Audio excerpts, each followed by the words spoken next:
Chapter 109. The Assizes, the Benedetto affair, as it was called at the Palais, and by people in general, had produced a tremendous sensation. Frequenting the Café de Paris, the Boulevard de Gand, and the Bois de Boulogne, during his brief career of splendor, the false Cavalcanti had formed a host of acquaintances.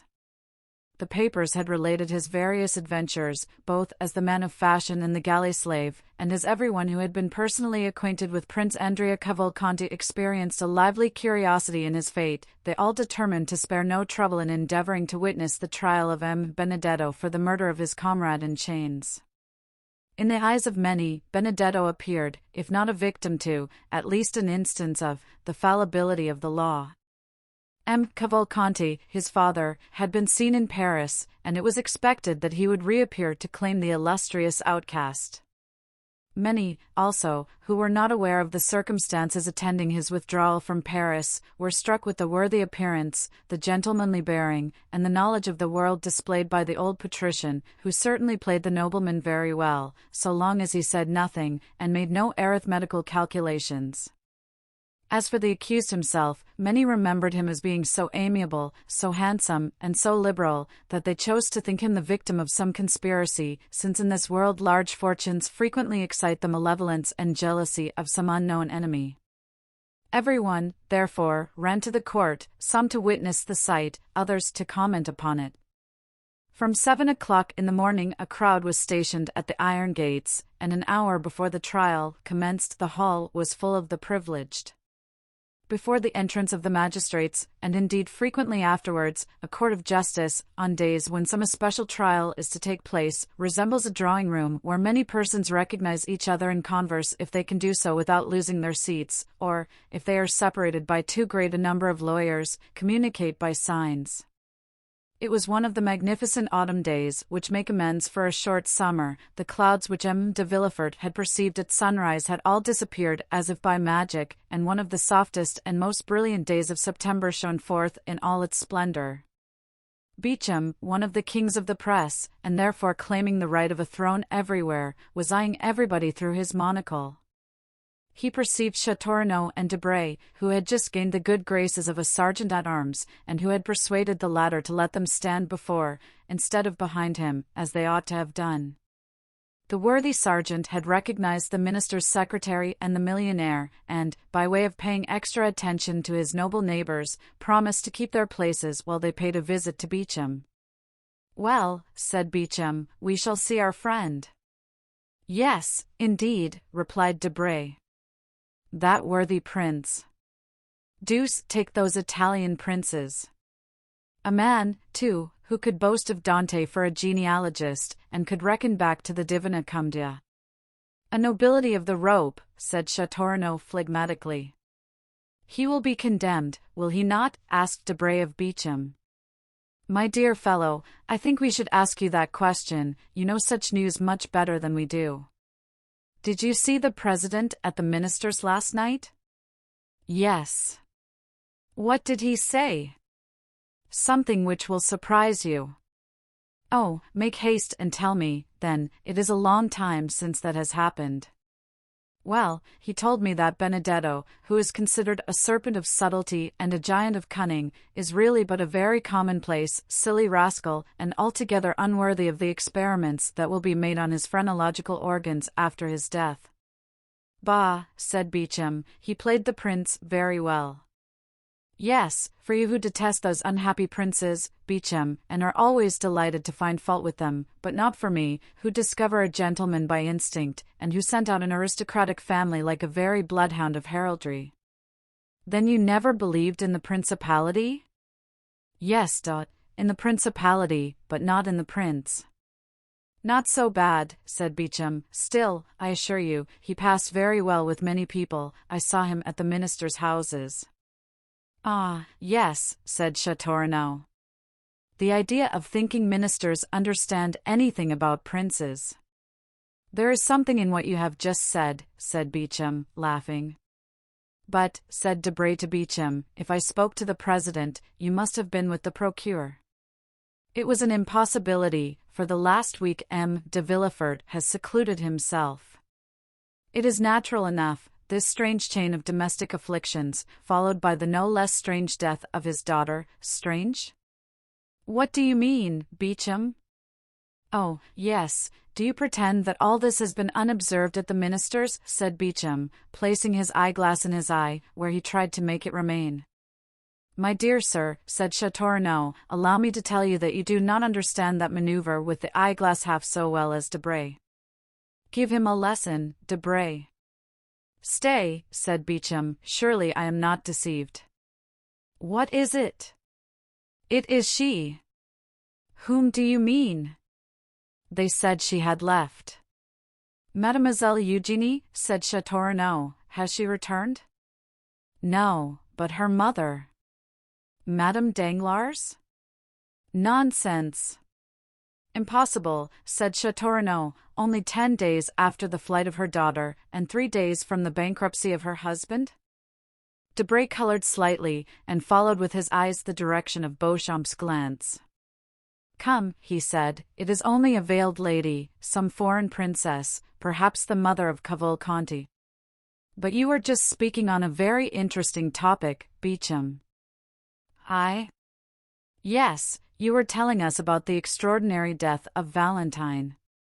Ah, yes, so I was. But how is it that Madame de Villefort is not here? Poor, dear woman, said Debray, she is no doubt occupied in distilling balm for the hospitals, or in making cosmetics for herself or friends. Do you know she spends 2,000 or 3,000 crowns a year in this amusement? But I wonder she is not here. I should have been pleased to see her, for I like her very much.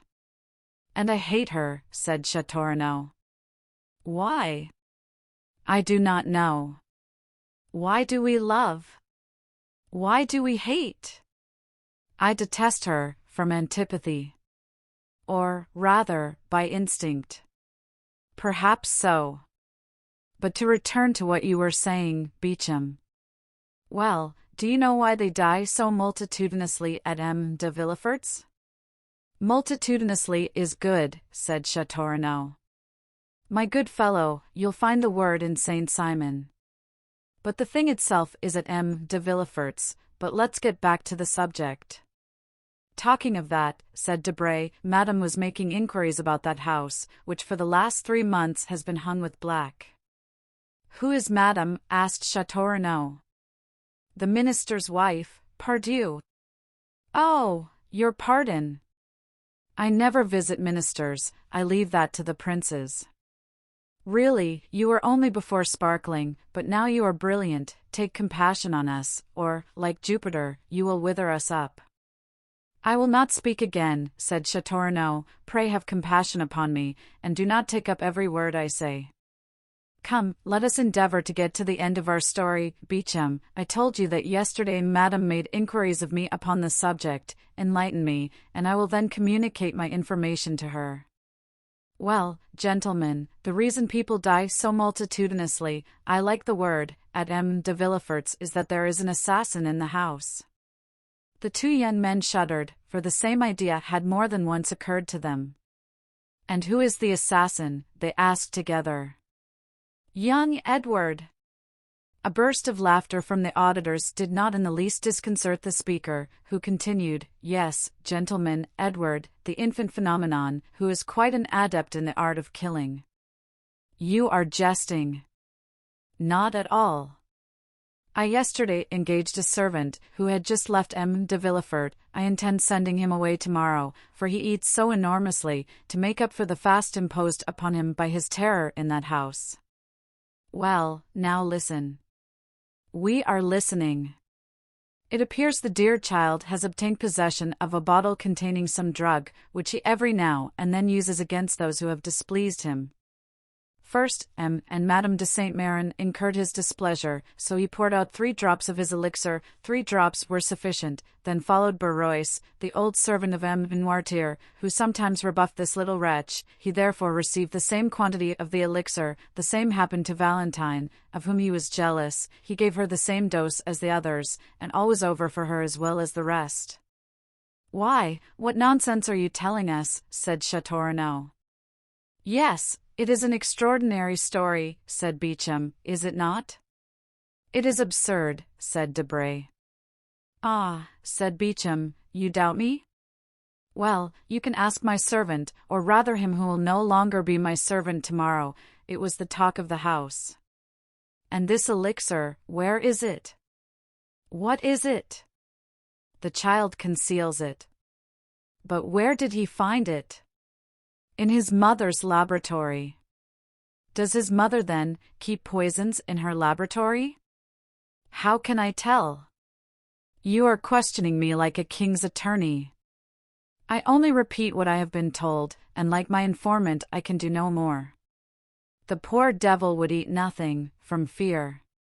It is incredible. No, my dear fellow, it is not at all incredible. You saw the child pass through the Rue Richelieu last year, who amused himself with killing his brothers and sisters by sticking pins in their ears while they slept. The generation who follow us are very precocious. Come, Beauchamp, said Châteaurenaud, I will bet anything you do not believe a word of all you have been telling us. But I do not see the Count of Monte Cristo here. He is worn out, said Debray. Besides, he could not well appear in public, since he has been the dupe of the Cavalcanti, who, it appears, presented themselves to him with false letters of credit, and cheated him out of 100,000 francs upon the hypothesis of this principality. By the way, M. de Châteaurenaud, asked Beauchamp, how is Morel? Ma foi, I have called 3 times without once seeing him. Still, his sister did not seem uneasy, and told me that though she had not seen him for 2 or 3 days, she was sure he was well. Ah, now I think of it, the Count of Monte Cristo cannot appear in the hall, said Beauchamp. Why not? Because he is an actor in the drama. Has he assassinated anyone, then? No, on the contrary, they wished to assassinate him. You know that it was in leaving his house that M. de Caderousse was murdered by his friend Benedetto. You know that the famous waistcoat was found in his house, containing the letter which stopped the signature of the marriage contract. Do you see the waistcoat? There it is, all blood-stained, on the desk, as a testimony of the crime. Ah, very good. Hush, gentlemen, here is the court, let us go back to our places. A noise was heard in the hall, the sergeant called his 2 patrons with an energetic hem, and the doorkeeper appearing, called out with that shrill voice peculiar to his order, ever since the days of Beaumarchais, the court, gentlemen.